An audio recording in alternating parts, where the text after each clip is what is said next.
Hello everyone, welcome back to my YouTube channel A for achievement stay with Preeti. और आज हम करेंगे class 12 pol science का second chapter जिसका नाम है एक दल के प्रभुत्व का दौर। तो अभी सेकंड चैप्टर को करने से पहले थोड़ा सा पीछे चलते हैं फर्स्ट चैप्टर पे। फर्स्ट चैप्टर पे हमने ना 3 चुनौतियाँ पढ़ी थी। उसमें से एक चुनौती थी कि लोकतंत्र का हमारे भारत देश में ना आ पाना, है ना। तो हम इस वाले चैप्टर में यही पढ़ेंगे कि किस तरीके से भारत के जो नेता हैं उन्होंने लोकतंत्र को अपने देश में लाया। ये जो लोकतंत्र नाम की जो चुनौती थी ना हमारे सामने, उसको किस तरीके से हल करा। तो चलिए अब इसको शुरू करते हैं। सबसे पहले तो आप कमेंट में लिखेंगे कि हमारा संविधान है वो लागू कब हुआ। बहुत नॉर्मल चीज़ है, 12th क्लास में तो इतना तो पता होना चाहिए। अब आता है कि हमारे जो प्रथम चुनाव आयुक्त थे वो थे सुकुमार सेन, और चुनाव आयोग का जो निर्माण हुआ था वो हुआ था 1950 में।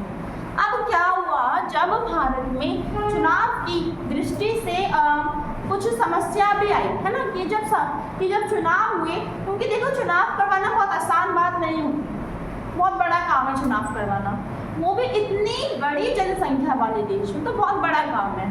तो अब क्या हुआ, जब भारत में चुनाव हुआ तो उसको असंभव माना गया क्योंकि आसान नहीं था। तो अब हम यहाँ पे देखेंगे कि ये जो असंभव है या फिर चुनाव आयोग के सामने कौन कौन सी चुनौतियां आई थी। सबसे पहले तो निष्पक्ष चुनाव करवाना बहुत बड़ी चुनौती थी कि इतने बड़े देश में अभी हमारा देश आज़ाद हुआ है और उसमें हम निष्पक्ष चुनाव करवा दें। सेकेंड, बहुत बड़ी जनसंख्या थी, बहुत बड़ी जनसंख्या के कारण समझ नहीं आ रहा था कि कहाँ पे वोट दिए जाएंगे, कहाँ पे लोगों को बुलाया जाएगा वोट देने के लिए। मतदाता सूची तैयार नहीं हुई थी क्योंकि जनसंख्या बहुत बड़ी थी। अब क्या हुआ, तीसरी जो चुनौती थी वो ये थी कि भारत में जो जनसंख्या थी वो निरक्षर थी, उन्हें अक्षर का ज्ञान नहीं था, वो पढ़े लिखे नहीं थे, जिस कारण वो लोकतंत्र को समझने में थोड़े से चूक गए। तो ये भी एक चुनौती थी। और भारत अभी नया नया देश आया था, नया नया देश बना था विघटन के बाद, तो उसको चुनाव जैसी जो प्रक्रिया है ना उसके बारे में कुछ भी अनुभव नहीं था। वहाँ पे जो मतदाता सूची थी वो भी तैयार नहीं हुई थी, तो चुनाव कर पाना बहुत ही ज़्यादा मुश्किल था। और यहाँ पे जो चुनाव करवाते हैं मतलब जो अधिकारी थे उनके पास में कोई ट्रेनिंग नहीं थी कि हम कैसे चुनाव करवाएं, तो बहुत मुश्किल समय था। और इन्हीं सब के कारण क्या हुआ, भारत का जो प्रथम चुनाव है उसे जुए की संज्ञा दी गई। जुए का मतलब होता क्या है, एक खेल जिसमें हम सब कुछ हार जाते हैं, तो जुए की संख्या दी गई इन्हीं सारे कारणों के कारण। और ये आपके पेपर में क्वेश्चन आता है। और ये जो संख्या है, ये जो संख्या है किसने दी थी, एक संपादक ने दी थी जो कि ऑर्गेनाइजर नामक पत्रिका का था। और इंडियन सिविल जो सर्विस है उसने भी इसकी क्या की आलोचना की, भारत में अभी लोकतंत्र नहीं आ सकता, सक्सेसफुल नहीं हो सकता। और जैसे कि हमें पता है कि 1950 में भारत में संविधान लागू हो गया, तो 2 सालों के बाद यहाँ पे क्या हुए, चुनाव हुए। क्यों हुए, क्योंकि हमें ये जितनी भी जो प्रॉब्लम्स है ना इनसे लड़ना था, इनसे हमें लड़ना था। तो जिस कारण क्या हुआ, 1952 में इसको पोस्टपोन किया गया चुनाव को। और भारत का जो प्रथम चुनाव है जो कि 1952 में हुआ था वो सक्सेसफुल हो गया। अब जब ये सक्सेसफुल हुआ ना तो इसको मील का पत्थर कहा गया। यह भी आता है कि भारत के प्रथम चुनाव को मील का पत्थर क्यों कहा गया, क्योंकि भारत में इतनी सारी चुनौतियां होते हुए भी, इसमें आप जितने जब पॉइंट्स इसको डिफाइन करोगे उसके बाद आप लिखोगे कि भारत में इतनी सारी चुनौतियां होते हुए भी भारत में जो चुनाव सक्सेसफुल हो गया, एकदम निष्पक्ष तरीके से हुआ, इसलिए हम इसको मील का पत्थर कहते हैं। मील का पत्थर का मतलब होता है एकदम उसकी जो बात है वो हो जाना। और अब जिसके कारण जो टाइम्स ऑफ जो इंडिया है उसने क्या की, उसने प्रशंसा भी की भारत की। अब यहाँ पे क्या हुआ, जो हमारा कांग्रेस है, जो हमारी कांग्रेस पार्टी है वो 3 बार लगातार जीतती रही, तो इसी को हम कांग्रेस प्रणाली कहते हैं। कांग्रेस प्रणाली किसे बोलेंगे, कांग्रेस पार्टी भारत में लगातार 3 चुनावों में जीतती रही, तो इसको हम क्या बोलेंगे, कांग्रेस प्रणाली बोलेंगे। अब हम आते हैं आगे। तो देखिए अब हम यहाँ पे क्या देखेंगे कि पहला जो चुनाव था, दूसरा जो चुनाव था, तीसरा जो चुनाव था वो कब कब हुआ और इसमें कौन जीता। तो जो पहला जो चुनाव था ये हुआ 1952 में। इसमें जो जीत है वो कांग्रेस पार्टी हुई जो कि 364 सीट से जीत गई। अब यहाँ पे ये आता है कि पहले चुनाव के वक्त जो सबसे बड़ी जो विपक्षी पार्टी थी वो कौन सी, तो वो थी कम्युनिस्ट पार्टी, जो कि 16 सीट लेकर बैठी हुई थी ना। क्लियर हो गया। अब आता है कि 1957 में अगला चुनाव हुआ था 5 साल के बाद। इसमें कांग्रेस ने 37 सीट्स ली थी और जो केरल है ना, वो जो केरल है उसमें कम्युनिस्ट पार्टी फर्स्ट टाइम जीती और वहाँ के जो नेता थे उनका नाम क्या था, EMS नपुंसकलिंगपा। इतना क्लियर हुआ। अब इसके बाद 1962 में फिर से चुनाव हुआ जिसमें कांग्रेस जीत गई।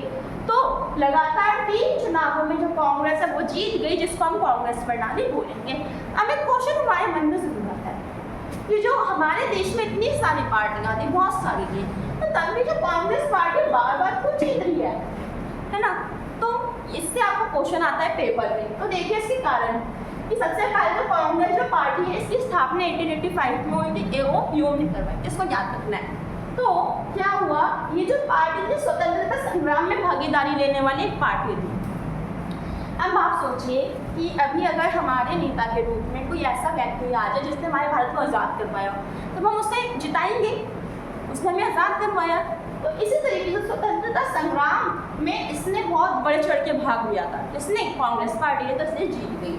एक सुसंगठित पार्टी थी। इसे ये जो पार्टी थी ना, इसको अच्छे से प्रोग्राम मैनेजमेंट करके रखा गया था और ये सबसे पुराना दल था। पुराना दल होगा तो क्या होगा, स्थायित्व ज़्यादा होगा। इसके जो नेता थे वो भी अच्छे थे। मैंने भी आपको एग्जाम्पल दिया, नेता अच्छे होंगे तो हम उसी पार्टी को जितवाएंगे, क्यों नहीं जितवाएंगे। तो इसी तरीके से यहाँ पे भी जो नेता थे वो बहुत प्रभावशाली थे, जिनको सारे जो लोग थे वो जानते थे।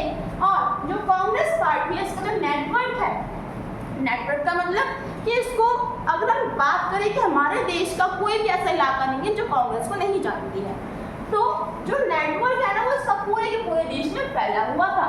इसलिए जो कांग्रेस है वो लगातार 3 चुनावों में जीती। अब हम यहाँ पे बात करेंगे कांग्रेस पार्टी का जो नेचर है, जो प्रकृति है वो क्या है। एक तो पहले क्वेश्चन आएगा, दूसरा आपका घुमा के क्वेश्चन आएगा कि जो कांग्रेस पार्टी है वह विचारात्मक और संगठनात्मक पार्टी किस तरीके से है।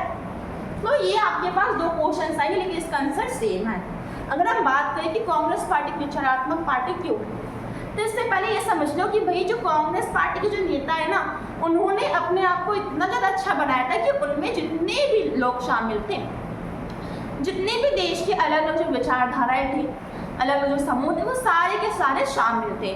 जिस कारण क्या हुई, वो एकजुट हो गई और आगे चल के उसने 3 चुनावों में क्या करा, अपना जो वर्चस्व वो हासिल करा। तो विचारात्मक में हमें एक वर्ड मिला है, विचार। तो इससे हमें क्या पता चल रहा है कि जो कांग्रेस पार्टी थी इसमें जितने भी जो विचार हैं उनको शामिल किया गया, उनको अपनाया गया। जैसे गर्मपंथी, दक्षिणपंथी, वामपंथी, समाजवादी, पूंजीवादी, जिस कारण ये क्या है, विचारात्मक पार्टी है। अगर मैं बात करूँ कि जो कांग्रेस पार्टी संगठनात्मक पार्टी है, तो क्योंकि जो कांग्रेस है उसने अपने अंदर समाज के जितने भी वर्ग हैं उन सबको अपनाया, उन सबको जगह दी। जैसे कि किसान को, उद्योगपति को, शहरवासी को, गाँववासी को, मध्यम वर्ग के, अमीर वर्ग के, गरीब वर्ग। तो इस तरीके से आप इसको लिख दोगे। अब हम आते हैं आगे और देखते हैं कि किस तरीके से जो हमारा भारत है ना उसमें नई विपक्षी पार्टी उभर के आती थी। तो अब हम यहाँ पे क्या देखें, कौन सी पार्टी थी, इसका गठन कब हुआ, इसके प्रमुख नेता कौन, इसकी नीति की विशेषताएं क्या क्या थी। क्योंकि यहाँ से आपके क्वेश्चन आते हैं, यहाँ से आपका मैचिंग का क्वेश्चन आता है, फिलअप्स का क्वेश्चन आता है, तो इसलिए इम्पॉर्टेंट है। तो चलिए इसको शुरू करते हैं। सबसे पहले जो पार्टी है वो हमारी समाजवादी पार्टी, सोशलिस्ट पार्टी, जिसका जो गठन है वो हुआ था 1934 में। इसके जो प्रमुख नेता थे वो थे जयप्रकाश नारायण और अशोक मेहता। अगर हम बात करें कि इसकी विशेषता क्या थी या फिर ये किस चीज़ पर बल देती थी, तो इसका मानना था कि हमारे देश में लोकतंत्र होना बहुत ज़्यादा आवश्यक है और ये जो समाजवादी जो विचारधारा है उसको बल देती थी। जी हाँ, वही समाजवादी विचारधारा जो कि हमने फर्स्ट बुक के फर्स्ट चैप्टर में पढ़ी थी, जो कि समाज के हितों के लिए काम करती है। अब तो कम्युनिस्ट जो पार्टी है इसकी जो स्थापना है ये हुई थी 1939 में। इसके जो प्रमुख नेता थे वो थे A.K. गोपालन, P.C. जोशी। और अगर हम बात करें कि इसकी विशेषता क्या है, इसकी नीतियाँ क्या है, तो ये मानता था कि जो उत्पादन होते हैं ना हमारे देश में उसमें जो नियंत्रण है वो किसका होना चाहिए, सरकार का होना चाहिए और ये मजदूरों के हितों में काम करता था। कौन करता था? Communist party. भारतीय जनसंघ जो पार्टी है इसका जो निर्माण है 1951 में हुआ था। इसके जो प्रमुख नेता है वो कौन कौन से थे? श्याम प्रसाद मुखर्जी और दीनदयाल उपाध्याय। अगर हम बात करें कि किस चीज़ पर बल देता था, इसकी कौन कौन सी नीतियाँ थी, तो ये एकता पे बल देता था। इसका मानना था कि भारत में एकता होना बहुत ज़्यादा आवश्यक है। भारत की जो एकता है वही आगे चल के उसके विकास का कारण बनेगी। और उन्होंने ये भी माना कि भारत में हथियार परीक्षण होना बहुत ही ज़्यादा ज़रूरी है, ताकि जब भारत है उसकी जो सेना है वो सक्षम बन सके, अच्छे से अपना काम कर सके, वो तो मजबूत सेना बना सके। स्वतंत्र जो पार्टी है इसका गठन हुआ था 1959 में। इसके जो नेता थे वो थे सी राजगोपालाचारी और APM मुंशी। इनका मानना क्या था कि भारत में व्यवस्था होनी चाहिए और मुक्त बाजार होना चाहिए। आई होप कि आपको जो टेबल है वो समझ में आ गई होगी। ठीक है, अब हम यहाँ पे बात करेंगे कि हमें ये जितने भी अभी हमने दल पढ़े तो हमारे विपक्षी दल थे, जैसे दल थे विपक्षी दल थे, तो इन विपक्षी दलों की क्या ज़रूरत है? हमें क्यों चाहिए? तो देखिए, जैसे कि हमें पता है तो हमें विकल्प के लिए विपक्षी दल की आवश्यकता है। अगर आज हम चाहते हैं कहाँ पे वोट देने के लिए, अगर 18+ तो आपको पता होगा कि यहाँ पे ना हमारे पास 3-4 ऑप्शन होते ही होते हैं। लेकिन सोचिए अगर हमारे पास बस एक ही ऑप्शन होता तो हम कुछ कर पाते नहीं कर पाते। तो विकल्प के लिए बहुत ज़्यादा आवश्यक है। लोकतंत्र का जो अस्तित्व है ना वो इन विपक्षी पार्टियों के कारण ही बन पाता है। कैसे? इसी एग्जाम्पल चलेंगे, अगर यहाँ पे एक पार्टी ही रहेगी तो आगे चल के तानाशाही बन सकती है। तो दैट्स व्हाई क्या होना चाहिए? विपक्षी पार्टी का होना जरूरी है। फिर आता है पार्टी कंपोज, मीन्स एक ही जो पार्टी अगर वही चलती रहेगी लॉन्ग टाइम तक तो क्या हो जाएगा? वो तानाशाही का रूप ले लेगी। इसका रूप ले लेगी, तानाशाही का रूप ले लेगी। तो आई होप कि आपको इतना क्लियर हो गया होगा। अब आते हैं हम अपने अगले टॉपिक पे और लास्ट टॉपिक पे।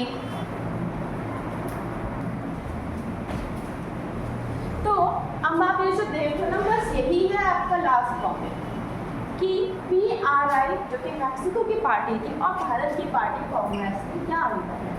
जैसा कि हमें पता है कि जो कांग्रेस है इसका जो प्रभुत्व है भारत में बहुत लंबे टाइम तक रहा है, और PRI का जो है फिर भी दोनों में डिफरेंस क्या है? जो PRI जो पार्टी है एक तानाशाही पार्टी थी, लेकिन जो कांग्रेस पार्टी लोकतांत्रिक पार्टी थी। PRI में मैक्सिको में जो लोग हैं उनके पास विकल्प नहीं थे, लेकिन जो कांग्रेस है इसमें जो नागरिक है उनके पास विकल्प थे। तो आई होप कि आपको चैप्टर समझ में आ गया होगा, नोट्स समझ में आ गए होंगे। मिलते हैं अगले वीडियो में।